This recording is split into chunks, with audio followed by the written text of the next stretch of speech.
Welcome to Interviewing Effectively. I'm Christina McCracken from the Center for Career and Calling, and this is... I'm Patty Farmer, and we're going to spend the next 20 to 30 minutes going over some information on how to interview effectively.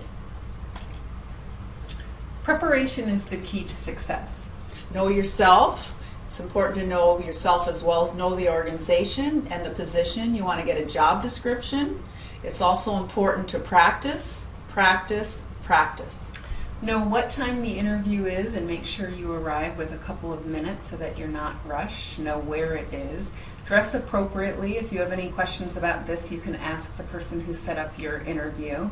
You always want to be more formal rather than less casual. And make sure to bring what you need, which is a portfolio where you have a fresh copy of your resume, a pad of paper where you can write questions that you may have and take notes during the interview. A few other things you may want to include are business cards, the questions that you plan on asking, which is very important, and we'll talk more about that later, as well as if you have a cover letter that you've sent. Also, give yourself, as Christina said, give yourself a little extra time, and if it means calling ahead of time and maybe going to the interview location just to make sure you know where it is, that's fine. You want to give yourself time to use the restroom, etc.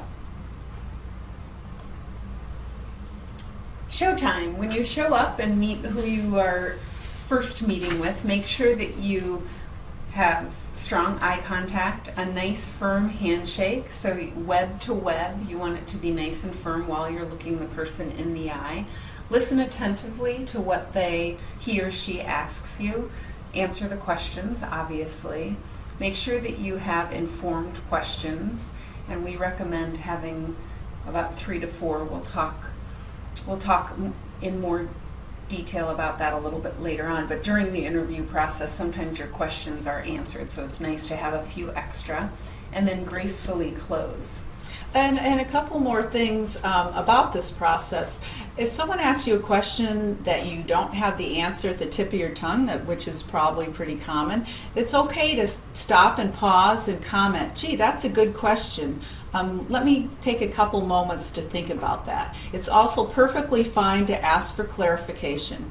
In regards to the questions that you're going to ask them, you want to avoid questions regarding salary and benefits until the very end of the interview, once you've agreed that the job is a good match for both you and the employer.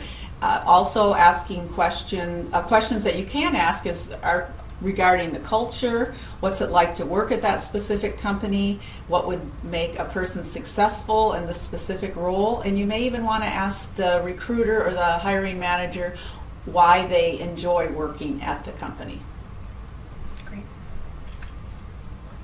After the interview, it's important to evaluate what you thought of the position, what you thought of the organization, if there are any other questions that you might have that you weren't able to ask during the interview. We do suggest that you have a file somewhere with information on your interviews so that you don't forget things. We often think we'll remember, and then you have another interview and you can confuse things. So just take a couple of minutes right afterwards on that same pad of paper that you're bringing to the interview to jot down your notes.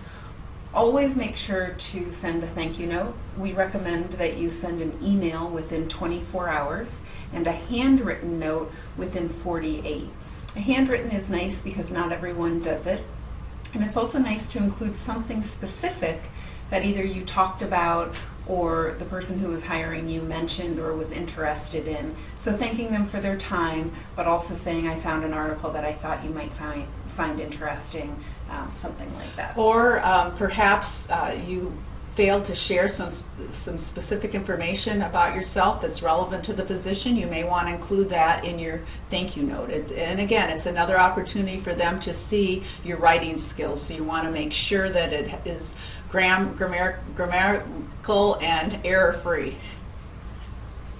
And then inquire. You can ask nicely what the next steps are, what you should be expecting in the next couple of weeks. Sometimes things move quickly and sometimes things move rather slowly. So it's just nice to let them know that you're still very interested and that you enjoyed the interview and learning more. And could they please share with you some of the next steps? Does that include a second interview, for example?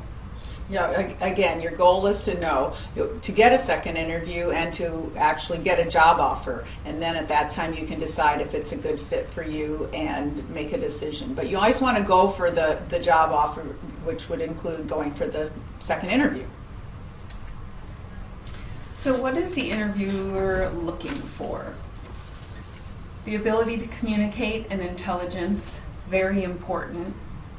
Self-confidence, you really want to know yourself and to be able to articulate your strengths and your skills and your abilities as they apply to the specific position, and to come across as somebody who's focused and is confident that they can come in and do the job. Willingness to accept responsibility. So again, we talked about showing up on time, showing up dressed appropriately with the things that you should have. Initiative, leadership, energy level. Enthusiasm is very important, so make sure that you've slept well the night before, you've eaten a nice breakfast, and you're ready for this interview. You also want to communicate your interpersonal skills. You want to be yourself. You are, of course, in the interview, but you want to smile, you want to be enthusiastic. Often it helps to mimic the tone of the interviewer. So keep that in mind, although if somebody is exceptionally laid back, that doesn't mean you can slouch back on your seat.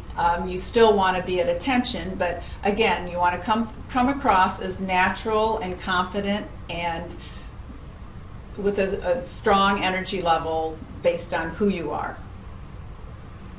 Flexibility, ability to handle conflict. They will ask for examples of this, so it's always a nice idea to have some situations that you can share, and again, we'll talk about that a little bit more later on. And then self-knowledge. It's a good idea, obviously, to know yourself, know your strengths, as Patty mentioned, to have really good examples of what you're good at and some things that you've accomplished.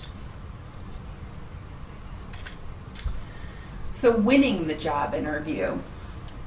A survey of hiring managers and recruiters state that these are the top 3 things that win job interviews. So again, the clear communications. They've seen a little bit of this from your resume probably, and then your cover letter, a writing sample. Strong human relations. People want to work with people who are not only capable, but who are strong interpersonally and know how to interact with both internal employees and external people.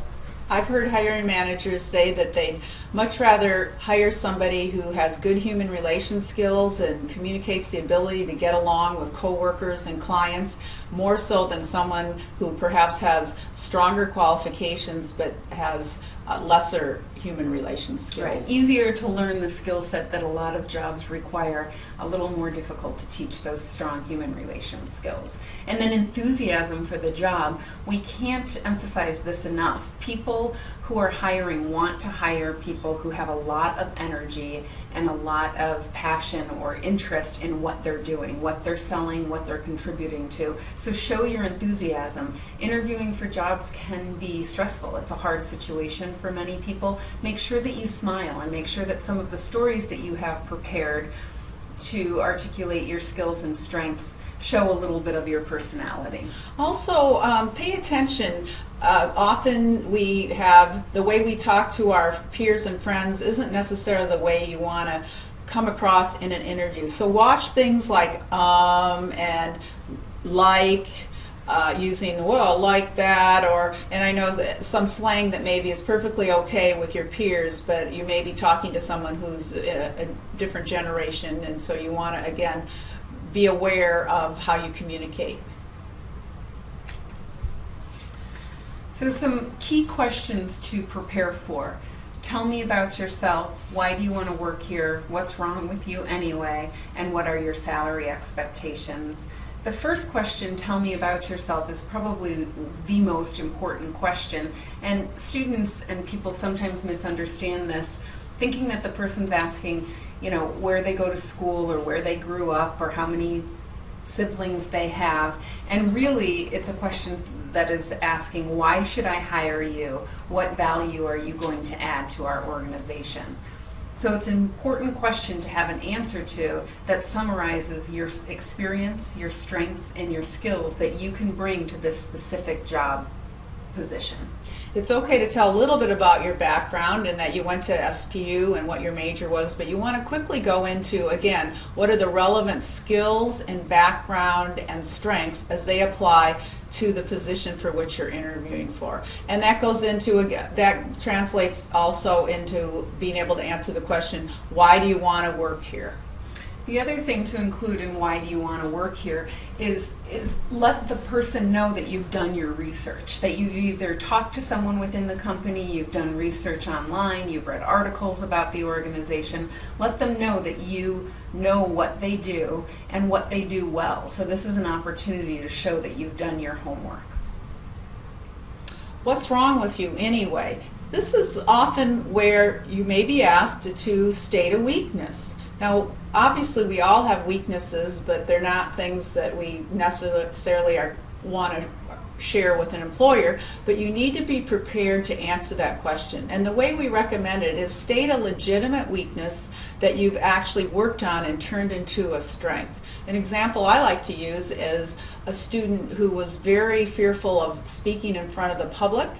They took the time to take a class. They joined Toastmasters, where they actually went out and practiced giving speeches, and through that work they were able to improve their confidence in public speaking and told the story of how they presented a class project and the outcome was very positive, and whatever kind of results that were positive you want to include in that story. So again, you want to state a legitimate weakness and tell how you turned it into a neutral, or even better yet, a strength. Great. And then what are your salary expectations? This is a question that usually is best asked and discussed when it's been determined that you are the right person for the role. So have in your head an idea of what you need to live on and what your salary range, required salary range is, but try to avoid discussing the salary in too much detail before it's established that you want the job and that they would like you for the job. So it's typically something that comes towards the end of the conversation after you've clearly expressed how you can add value to the organization. And we have a number of resources online on the Career Center's website as well as in the library that we'll cite later. But if you are, it's really important to do your research and know what your salary requirements are, as well as what the range is for the type of position that you're interviewing for, or the actual, having known what the position is. So back to this question, tell me about yourself. Very important question again. It's what people want. They want to know how you're going to make a contribution to the company. So you want to talk about, rather than saying, well, I graduated from SPU with a degree in history, and I worked at the student union building, and I also did an internship. A more effective way is to actually tell a story that illustrates some of your key skills and qualities as they apply to the particular job that you're applying for. Again, credentials, that's kind of, as we said, boring. Whereas if you can tell an example of how, well, I ended up working so many hours a week to put myself through school, that's much more interesting than just rattling off a bunch of credentials and degrees and certifications. And in the process, you want to communicate some of your accomplishments that translates into your passions, and you come across as much more energetic and positive and interesting to a potential employer. It's a lot easier, too, to tell a story. You know the story. You were a part of it. So, again, your personality is coming through. You're a little bit more relaxed. Instead of saying, I'm a junior at SPU, as Patty said, I'm from a small town in Chicago. I have 3 brothers.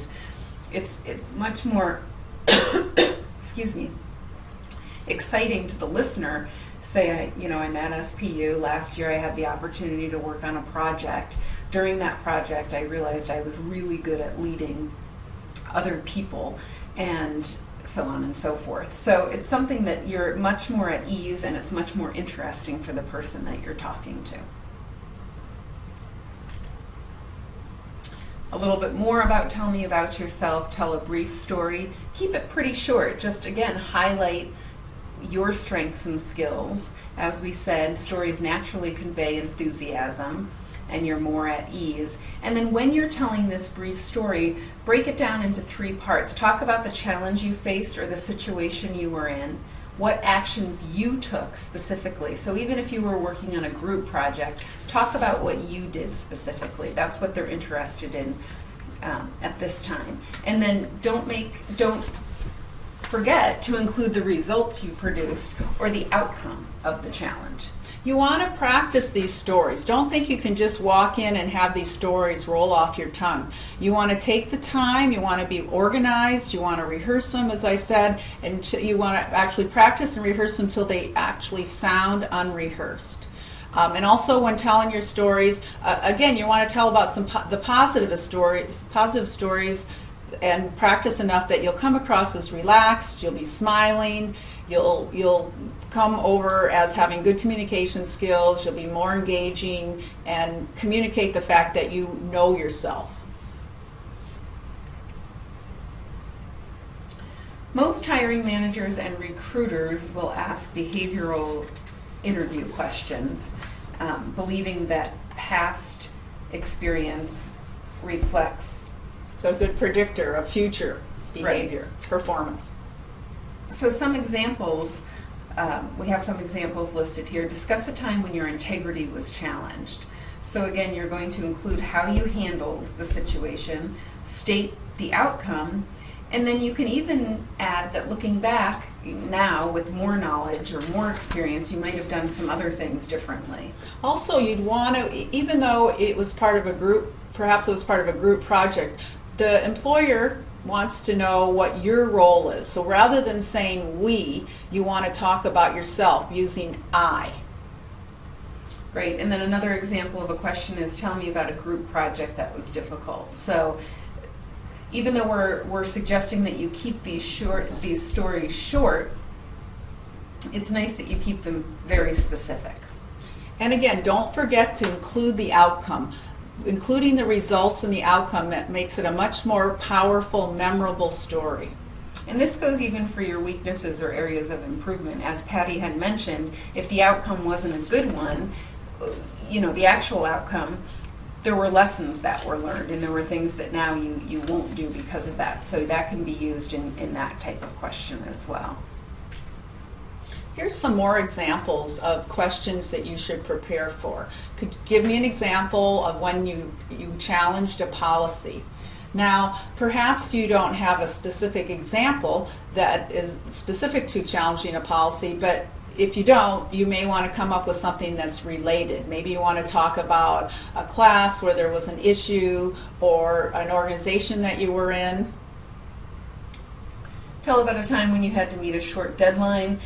This question they're asking about how you work under stress. So maybe you worked on a project that had a short deadline or something similar.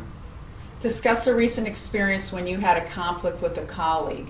This one, obviously, it doesn't necessarily need to be a colleague or a co-worker. It could be a classmate. It could come from a volunteer situation. It could come from a paid job. It could come from a class project. There's a lot of group projects that go on at SPU. It could come from a situation in the dorm. Perhaps you were involved in a club or again, a campus organization, and there was an issue with a classmate. Describe a success you've had in the last week. That's a big one, as well as tell about a situation where you blew it. So have a story of one of your greatest accomplishments, something you're most proud of. It doesn't even have to be in the last week. It can be, recent. And then tell about a situation where you blew it. Again, this is a mistake question, and they just are looking to see how you have resolved it and what you've put into place to make sure that you know where your areas of improvement are and how you're going to compensate. So again, these are just little ideas where you should have examples or stories for each one. Here's some more tips for effective behavioral interviewing. Answer with a behavior-based answer. So rather than saying, well, if I was in that situation, this is what I would do, you could say, well, when I was working as a barista at Tully's, I had a situation where a customer challenged me, etc., etc. Again, you want to think through and practice these ahead of time. Don't be like a deer in the headlights in an interview where you have a blank expression on your face. That is not the right way to land a job. And one story can apply to more than one question. So sometimes students have limited experience because they're in school full-time and they worry that they won't have enough stories. You can use the same story but highlight another part of it. So know that one story, if it's a big project you worked on and there were lots of successes but also some challenges, some interpersonal conflicts that were resolved, you can use the same story but just focus on a different piece of it. It's also okay to take some time to think of a good example. Sometimes when an interviewer asks you something, you can say, you know, that's a great question. I just need a couple of seconds to think of the best example. And that's absolutely fine. And you can gather your thoughts and then come to an answer. And again, we really recommend that you have a portfolio of stories and examples ready. So you want to go into that interview with probably 6 to 8 really good stories that illustrate your key skills, knowledge, ability, and accomplishments. And by the time you leave the interview, you want to make sure that somehow those stories have gotten on the table. So having your stories prepared will be really valuable, and you'll be able to use them answering a wide variety of questions that you're asked. Some more tips for interviewing. Remain calm. It can be stressful, as we've mentioned, and sometimes it's hard to come in when you don't know someone. So make sure you take a deep breath and feel calm. Arriving on time, dressed appropriately helps with this. As Patty mentioned, make sure to practice your stories. They should not seem rehearsed, but you should have spent a lot of time working on them so that they flow and they get your point across. Body language is important. If you're aware that you have, like say you are somebody that wiggles their foot when they're talking or uses their hands a lot, that's okay, but you may want to come into the Career Center and practice through our mock interview program and get some feedback from one of the career counselors, and we can even videotape and replay that back to you. Make sure to speak clearly. One mistake that people who are interviewing make is speaking very quickly, and as we mentioned before, a lot of uhs and likes. Do your best to again take a deep breath and answer questions clearly and slowly. You want to elaborate on your responses. You don't want to give somebody such a brief answer that they're having to probe for more. So whenever practical, you want to go into some details. Again, if you've got your stories, you're going to be able to come and coherently talk about 60 seconds or less and communicate stories illustrating your key skills, strengths, and abilities.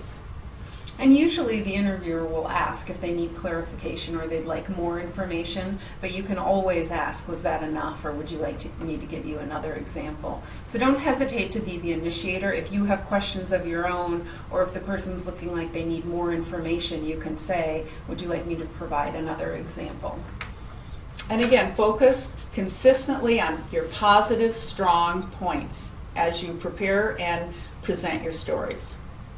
And here, this is, if you're great at organization and you're great at attention to detail, and that's what the job calls for, make sure that you mention this a few times and have a few different stories that focus on these skills.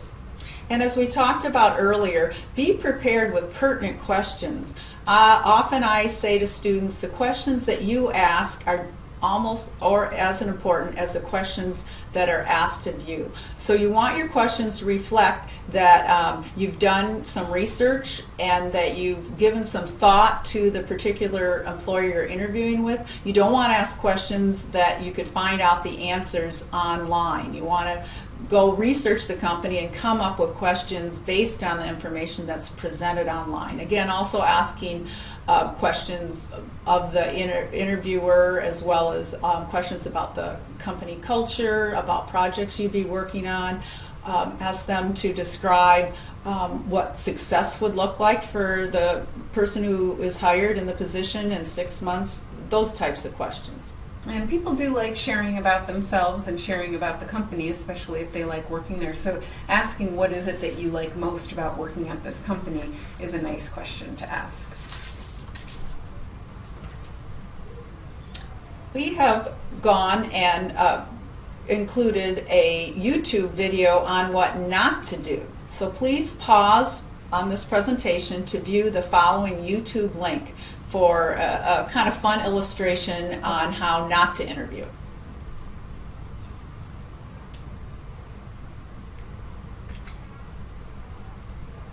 So now, if you'll take a moment to watch what to do when interviewing. Take 2 is the same players, it's the same situation, but it's handled a little bit more professionally.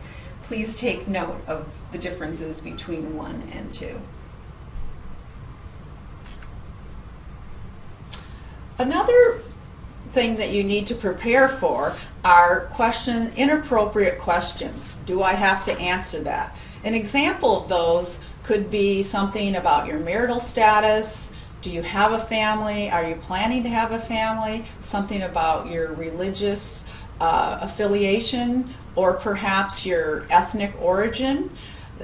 There's a number of ways to answer these questions. You're free to answer them. However, keep in mind that if you provide this information, you may jeopardize your chances of getting hired in the event you provide the wrong answer.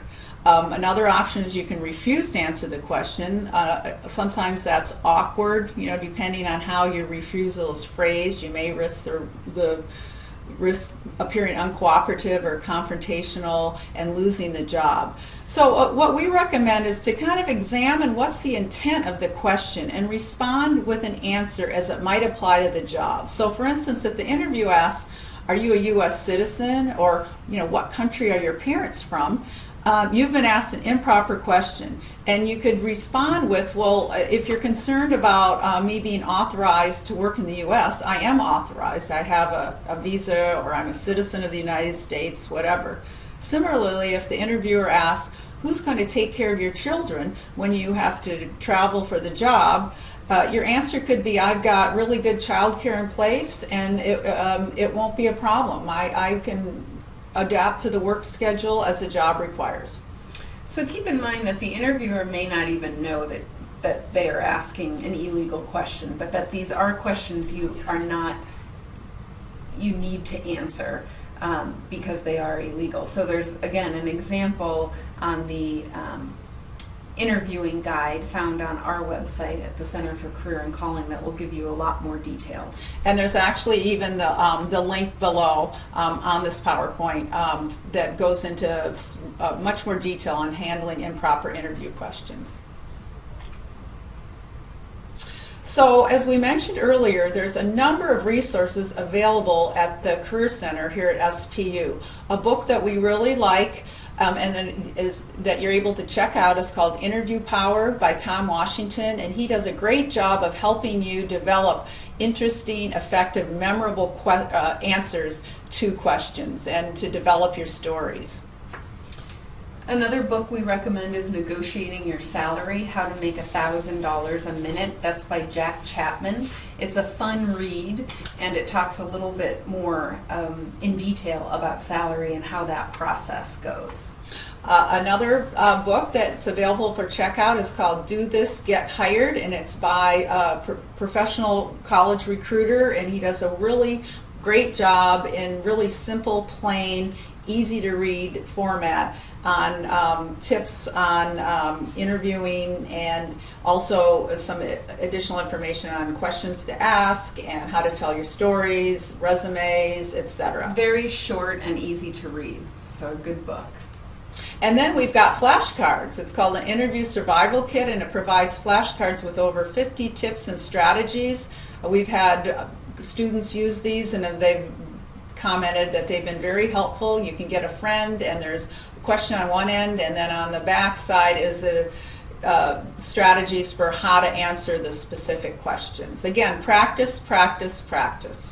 And then I mentioned the Successful Interviewing Guide, which is found on our site. It has a bunch of good information on interviewing, inappropriate questions, stories, examples, things like that. And then our mock interview program here at the Center for Career and Calling. You can make an appointment with a career counselor, come in with the job description of the job position that you're wanting to get, and really spend some time practicing interviewing, and that's very valuable to students. We even have, we require that you dress as you were planning on dress for the interview, so we can give you some really valuable input as to your dress, as well as your verbal and nonverbal communication skills, help you with your stories, etc. And if you choose, you can be videotaped and then critique yourself as a part of that process. So I think this brings our webinar to the end. Thank you for joining us. Please come see me, Patty Farmer, at the Center for Career and Calling, and Christina McCracken, if you want any practice on interviewing or have any additional questions.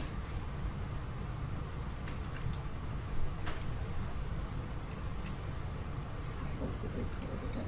Yeah, if we didn't, we can leave that.